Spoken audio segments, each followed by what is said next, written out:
Right. Welcome back to What Had Happened Was. I'm Captain Daryl Lyons.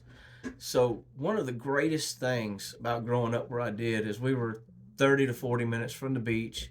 We also had bayous and things to fish in.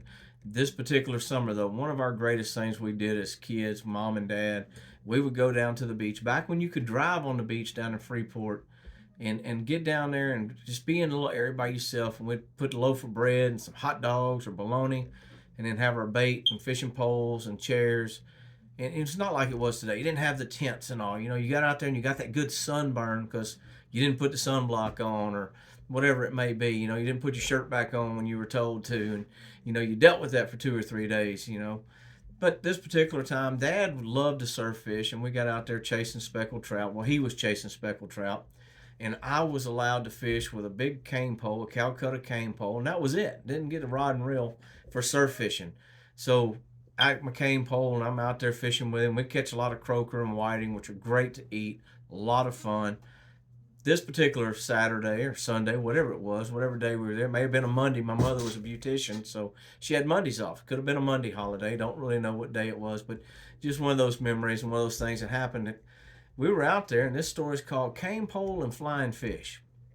So my little sister, the youngest of us three, she wanted to fish. She wanted to be part of it, and she probably wasn't any more than 9 or 10 at this time. So she's big enough to be out there, but most of the time, her interest level wasn't in it. It was more playing in the sand, chasing fiddler crabs. But we're out in the water, and she wanted to come out and fish, so he got the other cane pole out, and he put it on. Now we get out there, we're using dead bait, still again using the number 10 treble hooks. That was the hook to use, whether it was dead bait, live bait, didn't matter. That was the hook we used back then.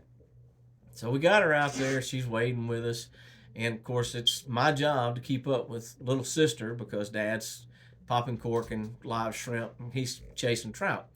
So we're fishing and we're fishing, and he's right there close. I don't want you to think he's 100 yards away or nothing. He's maybe 10 foot, 15 foot away, and we're catching croaker and trout. And all of a sudden, we start catching a bunch of little hard heads.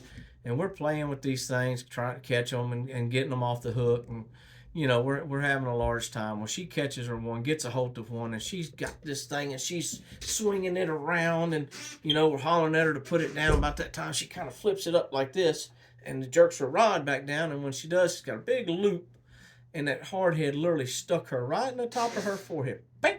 Right there, and just a wiggling. That thing just a wiggling and carrying on. And she's just a screaming. She takes off running back towards my mother, who's up on the sand up at the beach, dragging the cane pole with the fish. All of a sudden, the fish pops out. Of course, now she's got a little knot and where the fin was, but it was the absolute funniest thing. And if we'd had cell phones, it would have been great. But didn't have them, didn't have a camera. But visually, I'll never forget seeing that. It was about a 6 inch, might have been a 4 or 5 inch hardhead. It wasn't very big, a little small hardhead, stuck in her forehead, sitting there wiggling as she took off. It looked something like out of a cartoon you'd have seen back in the day, but it was absolutely great. Wanted to share that with y'all, and that is what had happened was.